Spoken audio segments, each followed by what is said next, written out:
दोस्तों, राहुल गांधी इन दिनों बीजेपी सरकार पर और चुनाव आयोग पर निशाना साधने का कोई मौका नहीं छोड़ रहे। एक तरफ तो जहां वोट अधिकार यात्रा में बिहार में घूम घूम कर वोट चोरी को लेकर के चुनाव आयोग और बीजेपी दोनों पर निशाना साध रहे हैं, उसके बाद संसद में भी विपक्ष के साथ मिलकर के बीजेपी पर निशाना साध रहे हैं। धनखड़ कहां गायब हो गए, इस पर सवाल उठा रहे हैं। इसके बाद अब फिर से एक बार राहुल गांधी ने चुनाव आयोग और बीजेपी पे सवाल दागे हैं और सोशल मीडिया पर एक पोस्ट करके लिखा है कि जो सरकार चोरी से बनी हो, क्या उसको आपके काम से कोई मतलब होगा? क्या आपकी सेवा उसका मकसद होगा? बिल्कुल नहीं, क्योंकि उसे आपकी वोट की जरूरत ही नहीं, क्योंकि वोट चोरी से सरकार बनी है। इस तरीके से राहुल गांधी ने फिर से एक बार बीजेपी और चुनाव आयोग को घेरा है और बहुत सारी बातें कही है। दोस्तों, एक एक करके बताते जाता हूं कि क्या कुछ कहा गया है। नमस्कार दोस्तों, मेरा नाम है मनीष कुमार सिंह और आप देख रहे हैं 4PM महाराष्ट्र और आपका बहुत बहुत स्वागत करता हूं।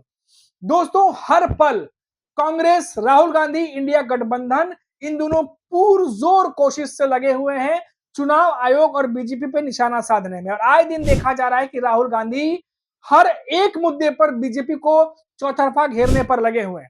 अभी कुछ दिनों पहले ही वोट अधिकार यात्रा निकालने से पहले राहुल गांधी ने प्रेस कॉन्फ्रेंस की थी, जहां चुनाव में हुई धांधली को लेकर के उन्होंने दावे किए कि इस वजह से हुआ है, ये डेटा है, वो तमाम चीजें कही गई। उसके बाद राहुल गांधी वोट अधिकार यात्रा पे निकल गए बिहार, जहां 16 दिनों के लिए वो बिहार में रहेंगे, अलग अलग जगहों पर जाएंगे, लोगों को संबोधित करेंगे। इसके साथ साथ देखा गया कि तेजस्वी यादव भी उनके साथ नजर आ रहे हैं।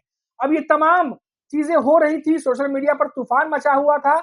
इसी बीच चुनाव आयोग प्रेस कॉन्फ्रेंस करता है और आग में घी डालने का काम कर देता है। जो सवाल पूछेगा उसका जवाब नहीं दिया, बल्कि और आग में घी डाला। और जिस तरीके से ज्ञानेश कुमार ने राजनीति जैसे कोई राजनेता बोल रहा हो, उस तरीके से बयानबाजी की और राहुल गांधी को देश से माफी मांगने की बात कही, उसके बाद कांग्रेस और भी ज्यादा एग्रेसिव हो गई। अब दोस्तों, फिर देखा जा रहा है कि ताजा जो खबर है वो ये है कि राहुल गांधी ने सोशल मीडिया पर पोस्ट करके साफ तौर पर निशाना साधा है और लिखा है कि एक सीधा सवाल मैं आपसे पूछना चाहता हूं कि जो सरकार वोट चोरी करके बनी हो, क्या उसे आपके कामों से, आपकी सेवा से कोई मतलब होगा? बिल्कुल नहीं, क्योंकि उसे आपके वोटों की जरूरत ही नहीं है। और ये बात कहकर राहुल गांधी ने एक बार फिर बीजेपी और चुनाव आयोग को निशाने पर ले लिया है। वो यही नहीं रुके, इसके अलावा भी राहुल गांधी ने कहा है कि ये वो सरकार है जो गरीबों को जो है और गरीब और अमीरों को और अमीर बनाते जा रही है। जो पूंजीपति है उनकी झोली भरती चली जा रही है और बेरोजगार, जिस तरीके से युवा बेरोजगार है, गरीब है, उन पर टैक्स का बोझ है वो लादते चली जा रही है। इसके अलावा देखिए दोस्तों, सुरक्षा को लेकर के जो बीजेपी के नेता अपनी पीठ थपथपाते हैं कि सुरक्षा व्यवस्था पहले से बहुत मजबूत हुई है, उस पर भी राहुल गांधी ने निशाना साधा है और पहलगाम हमले को लेकर के एक बार फिर से बीजेपी से तीखे सवाल किए हैं। तो लगातार कई सारे मुद्दों को लेकर के राहुल गांधी इन दिनों बीजेपी पर निशाना साधते हुए दिखाई दे रहे हैं।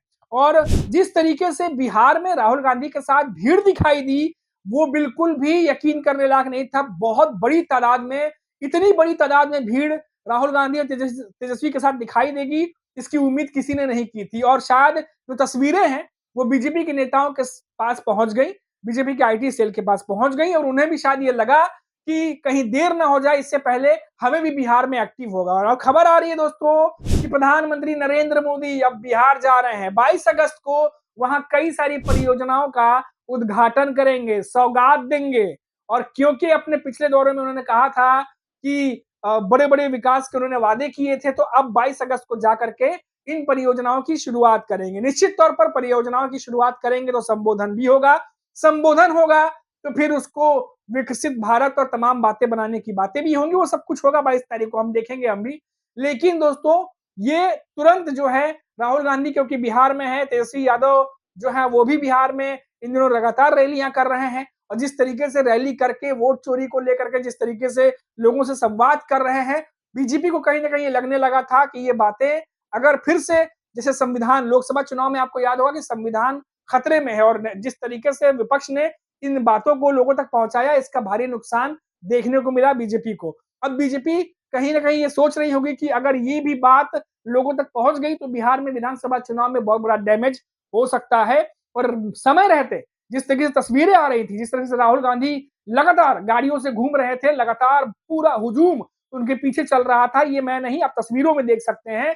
लगातार लोगों से बार-बार वोट की चोरी को लेकर के वो सवाल उठाते जा रहे थे और इतना विवश कर दिया कि जो चुनाव आयोग पिछले काफ़ी समय से खामोश था, जवाब नहीं दे रहा था, उसे भी प्रेस कॉन्फ्रेंस करनी पड़ी। वो अलग बात है कि सवालों के जवाब जो है वो अभी तक लोग ढूँढ रहे हैं, अभी तक मिले नहीं हैं और जो बातें कही गई वो तो कुछ और ही बातें कही गई।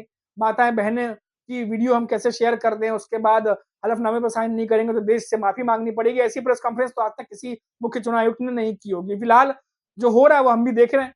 लेकिन अभी मामला ये है कि राहुल गांधी जगदीप धनखड़ से लेकर के और उनके छुपने से लेकर के जो कह रहे हैं कि वो hiding why Jagdeep Dhankhar is hiding, उसको लेके उन्होंने स्पीच भी की। उसके बाद आप देखिए वोट चोरी को लेकर के जिस तरीके से वो सवाल पूछ रहे हैं, उसके बाद सुरक्षा व्यवस्था को लेकर सवाल पूछ रहे हैं, बेरोजगारी को लेकर सवाल पूछ रहे हैं, पूंजीपतियों को धन दिया जा रहा है, उनके बैंक बैलेंस दोगुने, तीन गुने, चार गुने किए जा रहे हैं, उसको लेके सवाल पूछ रहे हैं, देश की जनता को रोजगार क्यों नहीं मिल रहा, उसको लेके सवाल पूछ रहे हैं और दोस्तों ये यकीन मानिए ये ऐसे मुद्दे हैं जो लोगों के ज़हन पे असर डालते हैं। इसीलिए शायद बीजेपी समय रहते एक्टिव होना चाह रही है और 22 अगस्त को प्रधानमंत्री नरेंद्र मोदी बिहार पहुंच रहे हैं, जहां वो संबोधन तो करेंगे ही, ऐसी खबर है क्योंकि शिलान्यास करने वाले हैं, कुछ उद्घाटन वगैरह है कुछ परियोजनाओं का, तो हमें भी और जानकारी मिलेगी कि क्या कुछ होने वाला है और तमाम जानकारियां हम आप तक जो है वो लेकर के आते रहेंगे। फिलहाल ये देखा जा रहा है कि कांग्रेस वर्सेस बीजेपी या एक इंडिया गठबंधन वर्सेस एनडीए,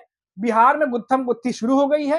हाथापाई अब जो है वो शुरू हो गई है, दोनों तरफ से दंगल जो है वो दिखाई दे रहा है होते हुए और आने वाले समय में ये और भी ज्यादा बढ़ेगा। कौन किस पर भारी पड़ेगा वो तो अभी समय रहते वो तो दिखाई देगा ही। विजुअल्स और बहुत सारे रुझान या कहिए जिस तरीके से खबरें आती रहती हैं, बहुत सारी चीजों का अंदाजा लग जाता है। फिलहाल हमारी नजर बनी रहेगी और जो भी अपडेट होगा हम आप तक लेकर के आएंगे। अभी के लिए इतना ही। आप देखते रहिए 4 PM महाराष्ट्र। नमस्कार।